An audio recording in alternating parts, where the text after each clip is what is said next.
Today we crown our very first LCS lock-in champion as two of our most hyped rosters face off in a best-of-5 series. I'm the Tiger, so excited to get into this match alongside Emily Rand. We've got Mark Z, and for the first time on Countdown here in 2021, we have Freak. We just had to rip you away from the casting booth to bring you here on the AD today. That's true. It's going to be a lot of fun. I'm excited to see who wins the first sort of inaugural preseason tournament lock-in. It's looking like TL, but it'll be a fun series regardless. Yeah, I can't believe we are finally at this moment. A reminder what has been going down throughout the entirety of the weekend. On Friday, Cloud9 did manage to fight back from the brink of elimination to make it to the final today opposite Team Liquid, who after their 3-0 against Evil Geniuses were really making a statement in that series. And it didn't look very close for long, despite getting a little close in some of those matchups, because, Mark, when it comes to Team Liquid, the expectations have been severely high for the team, but it feels like a lot of the individuals here are definitely stepping up to the plate. Yeah, I think this is the expected final for a lot of people in preseason that we didn't necessarily get here how we thought we would. TL has been even more dominant than I think some of us would have expected. They're undefeated with this roster. Once Santorin actually subbed in, their only losses with Armao. So they are looking incredible. Core JJ Chief among them. He is the engine on which this machine runs. He is almost involved in every single play, and whether that's on the top side of the map, bop side of the map, like everything seems to be key off Core JJ. He is such an incredible player. And I also want to talk about Santorin a bit. You mentioned they're undefeated since he came in. He slotted in, and I did expect to see a few growing pains, but it's been really, really strong. Like, his communication with his lanes has been really strong. The communication on the team overall has been really smart. Yesterday, I know they brought it up on the analyst desk, but we saw them, give up Drakes once they were in a good position to trade cross-map. That's something I'd actually like to see more North American teams do, because you can, give up things to get better things on the other side of the map, and it just seems like Santorin is communicating so well with this team already. And I'm sure we're going to get to see more of that here in this final coming up. I could not be more stoked from it, hearing from all of you on the desk with your opinions as well. I do want to make sure I get some input from Twitch chat, though, with only one more match here in the lock-in. So make sure you share in Twitch chat right now for an edition of According To that we have coming up later in the show while we're going through the rest of Countdown. Of the finalists, who is your lock-in MVP? And the analysts are going to try their best to guess where your analysis chat lies on this. We'll be tracking your responses until the upcoming commercial break, so be sure to keep spamming chat with your pick. Cannot wait to see what comes up from the brilliant brain of Twitch chat here today. But with lock-in completing today comes the start of the fantasy season as well, in one short week, mind you. So I want to get a look at some of the potential pickups, but I have an important caveat. You can't choose any of the players that are competing in the final here today. It has to be somebody that is eliminated. All of you and myself are in the same fantasy league. Coming up, we've got our draft. Freak, who do you have your eyes on? Well, if I can't pick anyone from, the top, 9 or 10 pool of players, I'm going to go with, the one who's still there, which is Closer. Closer is the kills per game leader of the jungle. Kills certainly matter in fantasy. He's also on what I'd consider the second or third best team in the LCS, so he's going to get his share of team-wide points as well. Closer is absolutely outstanding. 100 Thieves are outstanding. He is an easy early pickup there. You should grab him. And I'm actually... Oh, I was going to say, I'm actually going to also go for another 100 Thieves player, which is someone who works really well with Closer in terms of making plays around the map in Huhi. I think it's not something that you'd be like, oh man, I'm going to first pick Huhi, because you're still trying to outgame your opponents in fantasy, right? But I think he's always going to be involved in whatever 100 Thieves are going to do. 100 Thieves have shown really strong communication, so their players should be just behind, the Cloud9 and the TL players that everyone's going to be looking to pick up. And his laning stats have been really good too. So I think whatever 100 Thieves are going to be doing, Closer's going to be involved, but also Huhi's going to be involved. The only thing you do have to watch out for is that he's going to die a lot, and that's actually not a knock on his play. It's just that as an initiating support, you probably are going to end up dying a little bit more than average. Those are all those important considerations that you have to think in the fantasy context, not just of what the players actually contribute to the rest of the team. Mark, it feels like we've got a bit of 100 Thieves favoring so far on the desk. Do you have someone else for me? Yeah, I'll swap it up a little bit, but keeping the jungle vein with Freak. I'm going Sven Skaren, and a similar warning applies, like the one that Emily was just giving for Huki. He dies a lot. You often see Sven Skaren at the top of the death leaderboard over the course of the year. But if he's on a team that's doing well, it's usually also followed by really high kill and assist statistics. Right now, EG looks great in the lock-in tournament. They look like the 3rd or 4th best team. I would expect that to continue in the regular season, and it's a very, very aggressive team. This is a team full of playmakers, and there will always be high kill counts in their games. So I think, a little bit later on in the draft, he could be a really good jungler for a lot of people. You know, what you should pick, though, was more 100 Thieves and just pick Someday as the second best top laner. It's too easy. We're all going 100 Thieves players. Just draft 100 Thieves. If you can't pick the first 2 teams, pick the 3rd team. It's great.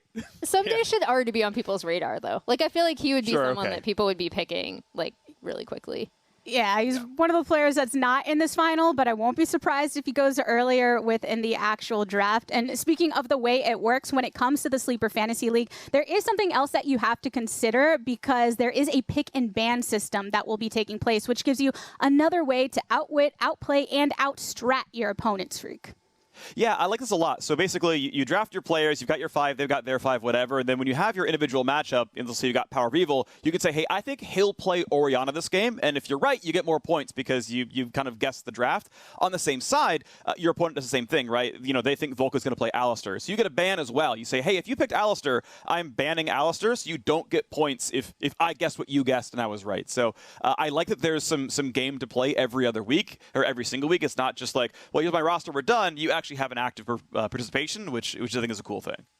And don't fall into the mistake I've made in fantasy leagues in the past and just forgetting to set your lineup, forgetting to set those picks and bans, and then scratching your head as you cry. But let's go ahead and take a look at which of those possible fantasy pickups are maintaining their positions on our leaderboard when it comes to the Samsung SSD Fast 5. Already some Team Liquid and Cloud9 players on the docket, of course.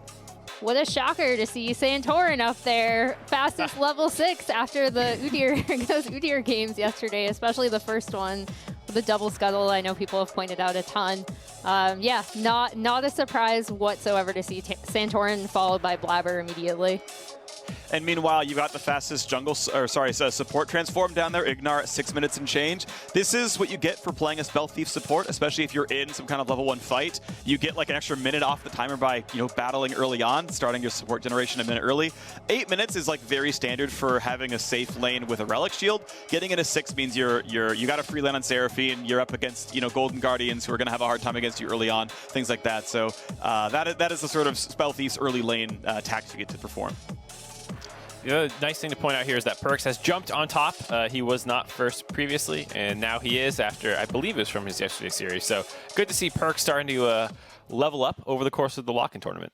And we get into those best of series, and Perks really puts that carry cap on potentially. We'll see in the upcoming match. But as far as who has the call for that, it is going to be Captain Flowers and Azael bringing you all of the action in our LCS lock-in final. So ahead of the match between Cloud9 and Team Liquid, let's check in with what they are looking forward to.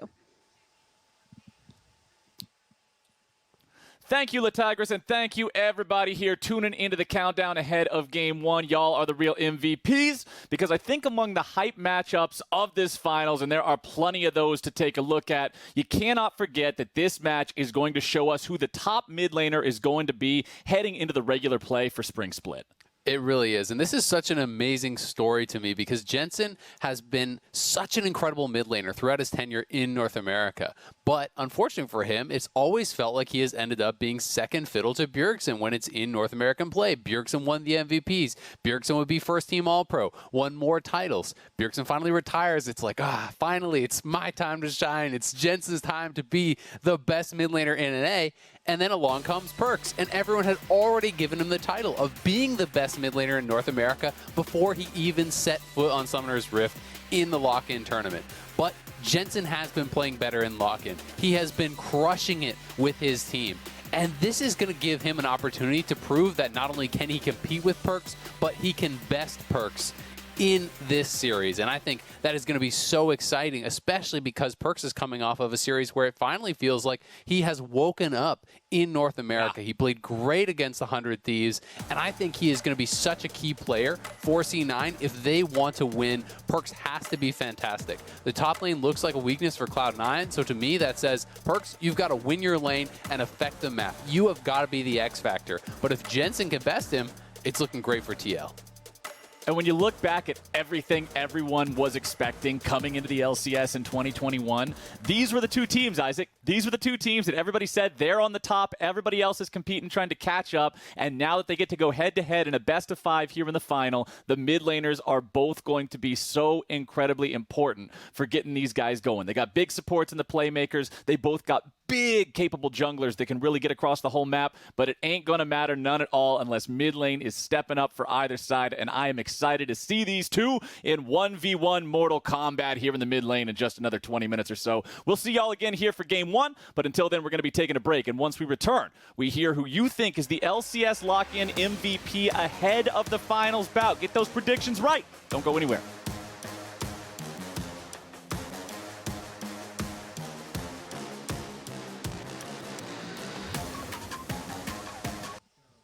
Welcome back to the LCS Countdown, where we are not far off our match between Cloud9 and Team Liquid.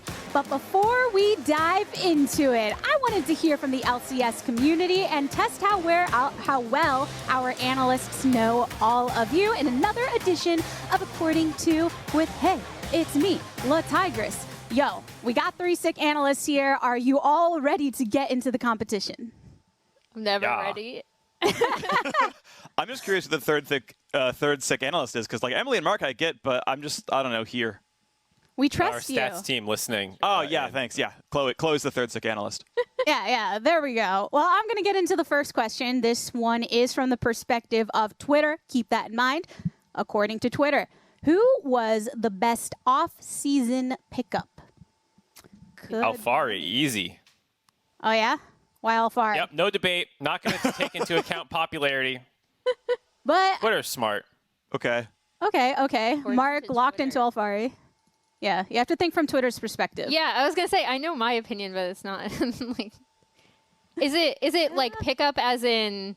No one's gonna say Santorin, even though I would. Yeah, that's the there are a lot of moves. like I'm just like Twitter's not gonna say that. I'm gonna go ahead and just say it's a coin flip for me. I'm gonna say Sword Art. The other option would have been Perks for me, because there's a lot of TSM fans on Twitter, and they're still gonna believe. You know, they narrowly lost to Cloud9. They lost by 1 game to a team that made the finals. So I'm gonna ride the TSM hype train. I'm gonna go with Perks actually. I'll go with Perks. Alfari, Perks, and Sword Art are the options from our desks, and according to Twitter, it is Alfari. 36%. Yeah. Mark, you are in the right here. Congratulations. Thank you. I think this is my first question in this game show correct. I think I ate a bagel last time I did this show. So. Yeah, and you got to think, we were just watching Team Liquid yesterday. Those were probably at the forefront of everyone's mind. But for question number 2, according to chat, which of the finalists playing in today? CoreJJ. Yeah, it's definitely CoreJJ. Yeah, sorry. Mark jumped in and got the free answer on Alfari. I figured I would hop off and like pick something else, but here's the obvious answer. I'm jumping with Core. You guys got to pick something else. No, we don't have to. Yes, you do. You don't have to. According to Freak, you have to pick a different answer. You come to the desk for the first time, and you're just declaring rules here on the trying desk. to change the rules. My kick him? goodness, yeah. I'm putting my mental mute button on Freak for now. He said CoreJJ. Mark and Emily are more than welcome to say CoreJJ if you want, or somebody else. I would love to. I would love to say CoreJJ. Definitely CoreJJ. All right. CoreJJ across the board. Let's see if you all know Twitch chat as well as you think. And What? 4.7% for Guys, actually. Wow, 51 points. Yeah, half of the vote went to Perks. Was C9 in Twitch chat like gaming the system or something? Maybe. Yeah, how I can understand it like CoreJJ losing to Perks, but getting 4% of the vote. Yeah, I'm shocked actually. Was there like a Fudge. weird Wait, no, counting? he didn't lose to Perks. He lost to Fudge. let's be clear, right? Like, the least likely person to come in and win this one went above the perfect human, Core JJ. I'm going to assume that Twitch there's said Core a bunch instead of Core JJ, and that's why. I was going to say the same thing. Like, they didn't capitalize the J's or something, you know? I also, on that note, I want to tell you all, Twitch chat, there were a bunch of you that were trying to say that you wanted Sven to get it, but you can't spell. You were spelling his name with an S, and we can't count those. No. So, Twitch chat, they can't spell. They lost their chance. Keep that in mind next time we do According To. But we have one more question for you all, and this is according to our resident 10 Thoughts author. We got Mean Mr. Keen, and his question is, what is the most important trait for a pro player? Being a good teammate, raw mechanical ability, or shot calling? I feel like I've got a good idea in my mind, you know, having read 10 Thoughts every week for however long, but I'm curious as to what you'll think. Where's option D, dumbass energy, as he called it? Where's that one? I want to put that option down. I kind of want to say shot calling as like half a meme and half not a meme because of high. So I'll go with that one. I'm gonna jump in and say good teammate. I think that's clearly the most important. As speaking as a good teammate to everyone here on the analyst desk with me on Countdown, I know firsthand, you know, I'm here because I'm a good teammate. Yeah. I was gonna say raw mechanics. You can't replace just having a big old brain and good hands. Well, we got a variety of answers on the desk, it seems. All right, let's go ahead and hear what Mean Mr. Keen said for his answer. The most important trait for a pro player is to be a good teammate. Because if I don't like you, then I'm not going to want to play with you. As they say, to have good growth, you have to have a good environment. Because I'm trying to be your teammate, not your therapist. That really makes me think of, you know, when somebody can be a trash teammate and think, do I really want to give them a heal right now? Are they deserving, you know, Freak, maybe it can be a bit of a roadblock if you're playing with some trash tier people. I am so deserving right now of this correct answer. I know, Freak. If you had told me Alfari was, you know, double upable, I'd be 3-0. We don't count the Twitch chat answer for question 2, so feels good. I feel like that's some solo queue answer. But if I'm actually playing a 5v5 competitive game for like millions of dollars, I'm like, give me the jerk who is the shy. I don't care. Give me Rookie who's mean to me. See, I'll take the verbal abuse if you're going to carry me. I know he's not, but I'm saying whoever is mean, like give me the guy who's going to 1v9 my games, and I'll just take the abuse. Here's a secret, Mark. You don't get on a team without having hands in the first place, so at that point, now you're a good teammate, right? Like I'm a good teammate. Nice guy is not on anyone's roster anyway, so it doesn't matter. There's already the prerequisites met. I mean, I just want shot calling for the high memes, so I already. Yeah, I get that. I mean, in my opinion, Freak is the true victor of this because he caused you all to int your answers for the second one, all going for Core JJ. So, I mean, there's no way around that. But I want to go ahead and focus on the main event that we have, the matchup between Team Liquid and Cloud9 for the title of Lock-In Champions. The winners walk home with bragging rights and the lock-in trophy, but also a cool 150 grand for themselves and $50,000 to the charity of their choice. Team Liquid will be playing for the Games and Online Harassment Hotline, a free anonymous text-based service where you can get support from someone within the gaming community, while Cloud9 will be playing for the National Council of Behavioral Health. Both are incredible organizations that we are excited and proud to be donating to one of them at the end of today when we crown our victor. But only time will tell who's going to walk away with the win. But if today's series follows the trend of the tournament so far, bot lane is going to have a massive impact with finals just a few minutes away and two of the best bot lanes here at the forefront. I wanted to give y'all the opportunity to talk bot. Let's kick things off with you, Freak, as we look at Team Liquid in the bot lane. Core JJ and Tactical, you know them as the perfect human and an incredibly outstanding AD carry alongside him. This is a duo lane that is the best in the LCS, and they leash for their jungler every game. Take notes, they give up lane control to help Santorin or Armeo get a better start. That means they lose lane pressure. Here CLG has the push, but Core JJ sees every cooldown is down, so it's time to go. Get the stun off. Wait till the stun wears off to start your ignite. Never let them cleanse two things at once. There's the wild rush forward, and because Core JJ cut it backwards, Turtle has to flash forwards. That means the chase down, and Tactical is still safe on the way out. Now, we can try it again. This time, look how abusive this is. Again, lane priority in a range matchup. They have Guardian. How could you win all it? Oh, by baiting the shields. You bait the shields, wait, auto. Once the shields are down, there are no cooldowns left. In they go, wild rush in, ignite is on. Here we go, easy clap. FBI has already flashed, it's too late. He's got nothing else to do. Perfect play, breaking the immediate screw up at level 1. Even who he's gonna have to flash away from this one. Core JJ even guarantees he doesn't steal the kill. Beautiful stuff. All right, 2 games, 2 first bloods. Don't worry, there's more. Look, it's still level 2. They're down a level. It's level 2 to level 3, so it doesn't matter. Minion Dematerializer is the next setup. Down level doesn't matter. You're hooked. Outside of turret range, that's still fine. They still got the combo. The ignite is on this time at the start because of heal. Rush cheese. Seraphine cannot fight at level 1. She does not have the damage, so take any fight ever. Johnson at half health, and this means until Cleanse comes back up, they have to lose farm. 13 CS lead in 4 minutes is a lot. Set up the gank for Santorin. Here's 3 first bloods. It just keeps happening. I think we're on to 4 now at this point. Don't worry. More of the same from the exact same series. Level 3, flash vault backwards. Bam. There's the stun setup. There's a combo. We're going to force a flash. We're going to force a cleanse. Again, you layer the ignite after everything else comes through. You want to ignite before a heal, but after a stun in case there's cleanse. Now that flash is down, look, it's another easy follow through. Hey, look, more first bloods coming through. Team Liquid do this game after game after game. There is no counterplay. Johnson's going to die. The flash shield from Diamond just doesn't block enough.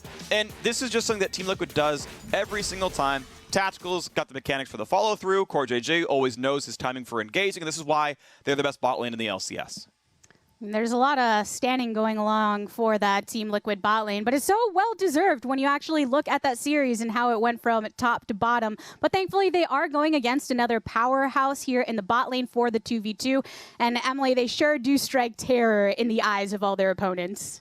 Yeah, so I love Sven and Vulcan. I think they're a fantastic bot lane. I think one of the things that does make them different is I really highly value Sven's ability to play weak side or play into a 1v2. So if they want to free up Vulcan to go make roaming plays, which he does, and he does really, really well, they can leave Sven alone and know that he will not, die. Like, he will not put them in any sort of danger. Obviously, we all saw Sven pop off, which we're going to see right here. He had the 2 pentakills the other day.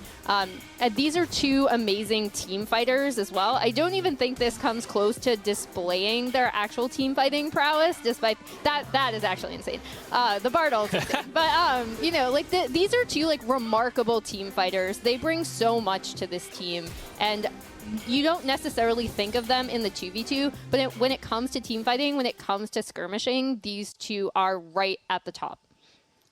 We know at the beginning of last season, they were prioritizing so much getting that bot lane in form. But when it comes to the overall victory for this match, it's not going to be decided just by the bot lane. Obviously, expectations seem to be a little bit Team Liquid favored. But Mark, C9 faced some similar expectations when they went into their match against 100 Thieves.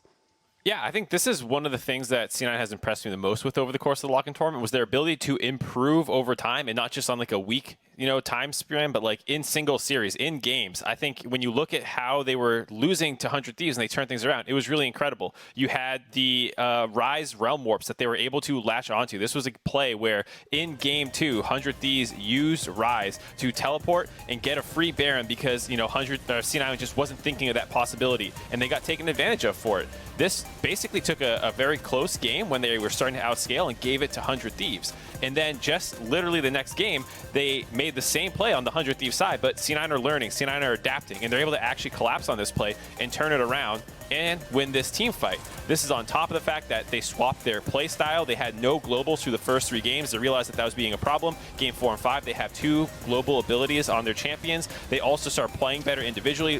Fudge had a huge mispositioning mistake in game 1 on the Lulu. In this team fight, he's positioned perfectly with his team on the back line, fighting front to back and just buffing up, the Udyr and whoever's on the front line. So this is what really impresses me about this team and how much veteran leadership there is with Perkz and other players. They will get better, not just over the course of this season, but they're getting better over the course of, a 5-game series.